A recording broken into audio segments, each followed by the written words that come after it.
سڵاو هاوڕێیان دوو بابەتی گرنگ بۆتان باز دەکەم لەگەڵ دوو زانیاری گرنگ لەسەر ئەو دوو بابەتەیە. کەمیان سەردانەکەی مسرور بارزانیە بۆ بەغدا کە ئێستا زۆربەی میدیاکان باسی دەکەن، بەڵام نهێنی هەرە گەورەکەی ئەو سەردانەی بۆتان ئەمڕۆ باز دەکەم کە بابەتەکە چییە. خاڵی دووەم بابەتی گومرکی ئیبراهیم خەلیلە کە لەم دوو سێ ڕۆژە زۆر کەس لە زۆر شوێن لە زۆر دەستگای میدیایی باس کراوە، بەڵام بابەتەکە بەو شێوازە نییە و ئەسلی بابەتەکە ئەوەش بوتان باز دەکەم. هاوڕێیان سەردانی مسرور بارزانی بۆ بەغا ئەوەیە کە دەبینین سەردانی هەموو لایەنەکان دەکات، تەنازل دەکات، ماچموش دەکات، ئەوانەی تا دوێنێ خائین و شوفۆنی و جاش و نازانم چی بوون. ئێستا مسرور بارزانی پێش ئەویش نێچیروان بارزانی سەردانی هەر هەمویان کردووە دەیانەوێ خۆشەویستی ئەو لایەنانە بۆ خۆیان بگەڕێنەوە. هەڵبەت ئەمە مەبەستیان لێرە ئەوە نییە لەبەر موچەی خەڵکە یان لەبەر بەرژەوەندی کووردە یان لەبەر مادەی ١٤ یان لەبەر شتێکی گشتیە. نەخێر، ئەمە هەمووی دەگەڕێتەوە بۆ بابەتی بەرژەوەندی تایبەت بە بنەماڵەی بارزانیەوە.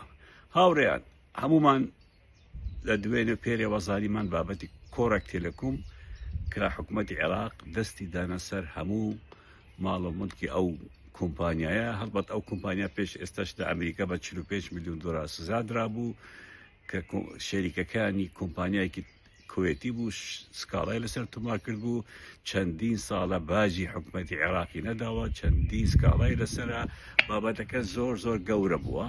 ئێستا حکوومەتی عێراق دەستی دانا بەسەر هەموو ممتلەکاتی ئەو کۆمپانیایە. هەڵبەت سەردانەکەی مسرور سەبەبی سەرەکی ئەوەیە بۆ بابەتی تێلێکۆم کۆڕەک تێلێکۆم و بەشێکیش بۆ گومرکی ئیبراهیم خەلیلە، یعنی ئەوەی کە دەکرێت پەیوەندی کورد و عەرەب، پەیوەندی هەرێم و بەغدا، ئەمە هەمووی درۆیەکی شاخدارە بۆ شاردنەوەی ئەسلی بابەتەکە. دەیەوێت ئەجواءەکە تۆزێ تەسفیە بکە، لەگەڵ نێارەکانی سولحێک بکە، ماچوموچیا بکە، تاکو ئەو بابەتێک کە ئەو پێ ڕاستپادراوە باسی بکە و هەوڵ بدە چارەسەرێکی بۆ بدۆزێتەوە. هاوڕێیان مسعود بارزانی پێشوا بزانم 15 ساڵێک بوو ئەندام پەرلەمانێکی یەکێتی هەبوو، ناوی وابزانم عوسمان بانی مارانی. عوسمان بانی مارانی لە پەرلەمان بە مسعود بارزانی وت کاک مسعود ئێستا ئاسیا سێن هەیە، کۆڕەک تێلەکۆم هەیە، بەڵام ناتوانن تەلەفۆن بۆ یەکتری بکەن. ئیتر کێشەیەکە وەک دوو ئیدارەی بوو لە هەردوو هینە، بۆرجی ئاسیا سێن لە هەموو شوێنێک نییە، بۆرجی کۆڕەک لە هەموو شوێنێک نییە، تکاتان لێ دەکەن چارەسەری بکەن. وەڵامەکەی مسعود بارزانی چی بوو؟ وتی باسی چی دەکەی؟ کۆڕەک چیە، ئاسیا چیە؟ من نازانم ئەمانە چین، چین ئەمانە؟ یعنی وای خۆی دەرخست کە کەمی جارە باسی کۆڕەک و باسی ئاسیا دەبیسترێ. بەڵام من لێرە بوتان نهێنیەک و زانیارێکی زۆر گرنگ ئاشکرا دەکەم کە کۆڕەک تێلێکۆم ئەسڵ هی مسعود بارزانیە.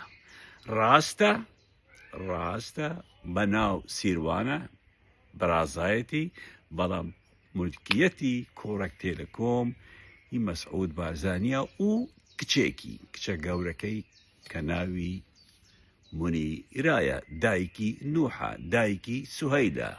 منیرە خێزانی ڕاغب شێخ محەممەد خالدە، خێزانی بوو. ئەم حساباتانەی کۆڕەکیش کە قازانجی گشتی مانگانە دێ سیروان بە کەسێک دەدا و دەیبەنە لای منیرە و منیرە بخۆی هەڵدەگرێ، بخۆی و باوکی. یعنی حساباتی ناو ماڵی مسعود تقریبا هەمووی بەدەست منیرەوەیە، کچە گەورەکەی.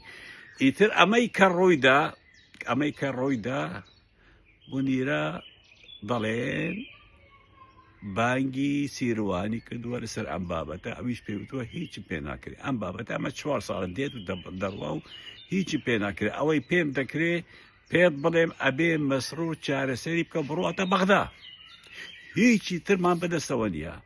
ئیتر تەلەفۆنی بەراکەی دەکە، دەڵێ ئەو مەوزوعە ئەبێ بوومان چارەسەر بکەی و ئەبێ بچیە بەغدا ئەم بابەتە چارەسەر بکە. باوکیشی پێ دەڵێ ئەبێ بڕۆی هەم کۆڕک هەم ئیبراهیم خەلیل چارەسەر بکەیت بە خەڵکیش دەفرۆشتنەوە بۆ موچەی خەڵک ڕۆشتوینە بۆ بەرژەوەندی کورد ڕۆشتوینە نەخێر نەبوو ئەوەیە نەبوو ئەوەیە بۆ بەرژەوەندی خۆیان کۆڕک و ئیبراهیم خەلیلە. هاوڕێیان ئەو کچەی مەسعود بارزانی کە زۆربەی دارایی مەسعود بارزانی بەدەست ئەودایە ئەتوانێت بڵێن ئەمین سندوقی حساباتی مەسعود بارزانیە هەموو شتێکیش بەدەستەوە ڕسپەکەیشم بڵاو کردووە 20 جار بڵاوم کردووە دەتوانم بچ لەناو فێسبوکەکەی من منیرە بدۆزنەوە. خاڵی ئیبراهیم خەلیل زۆر کەس ڤیدیۆیان بڵاو کردووە کە چۆڵ و هۆڵە ئاوڕێن بەو شێوازە نییە چۆڵ و هۆڵ نییە ئێستا شت دێ پارتی پێخۆشەکە ئەم دەنگویە بەڵاو بێتەوە کە چۆڵەوە هیچ نییە داهاتی نییە. من دوێنێ لەگەڵ یەکێک لە ئاموزاکانی مەسعود بارزانی قسەم کردووە پێم وتووە ئەسڵی بابەتەکە چیە وتی کاکی ئێستاش دێت بەڵام وەک جاران نییە لەسەر دوو هۆ یەکەمیان کە سیستەمی ئێسکۆدان نییە حکومەتی عێراق هەر بار هەرگڵێک لە ئیبراهیم خەلیلەوە داخل بکە گومرگ بە ئیبراهیم خەلیل دەدا و بێت لە مووسڵیش داخل دەبێت لە مووسڵ حسابی ئێسکۆدای بوو دەکەن لەسەرەوە ئیتر باجی لێوەردەگرن ئەمە بوو بازرگانەکان دەبیتە دەبل گومرگ زۆر گەران دەبێت کە زەرەری دەکەن بۆیە زۆر کەم کەس لەوێ ئیتر شت دێنێ ئەمە یەک. خاڵی دووەم ئەگەر بە سیستەمی ئێسکۆدامێنی حکومەتی عێراق دولارت دەداتێ بە سعری بانقی مرکزی عێراقی کەواتە بە 132,000 شتێکی وایە بۆیە خەڵک کەمتر دێنێ.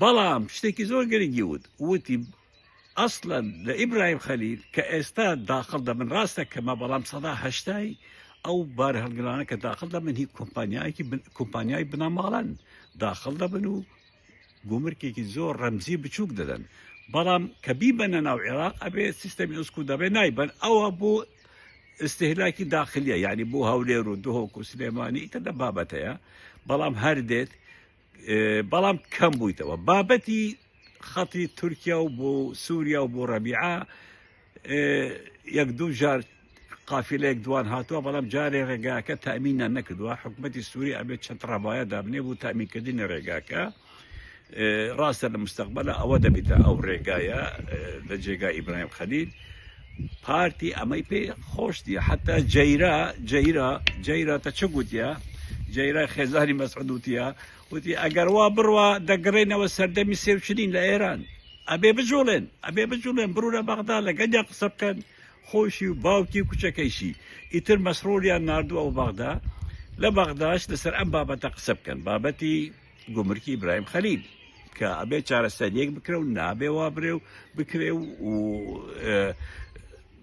ئیتر هەوڵێکی زۆر جدیدن چونکە گومرکی ئیبراهیم خەلیل خۆمان دەزانین لە ساڵی 91ەوە تا ئێستا ملیارها دولاریان لێدەرکردووە بۆ بنەماڵەی بارزانی 84 دەستگای ڕێکخراوەیی پارتی دیموقراتی کوردستان مانگانە بودجەکەی لە گومرکی ئیبراهیم خەلیل وەردەگرێت 84 دەستگانە لە تەلەڤیزیونە لە پەیجە لە ڕێکخراوی ژنانە لە فڵانە لە فیسانە هەمووی لەوێ وەردەگرێت ئەمە دەبیتە مەترسێک بنەماڵەی بارزانیش نایانەوێت پارەی هەڵگرتووی خۆیان سەرفیکەن دەیانەوێت ئەوەی داهاتی ئەم لە ئەولا بێت بەو دەستگانە بدەن ئیتر ئەمە بووە سەبەبێک کە مەسرور بەرەو بەغدا بڕۆ بەڵام من لێرە نهێنیەک بۆ هەموو کەسێک ئاشکرا دەکەم ئەو ڤیدیۆ با بمێنێ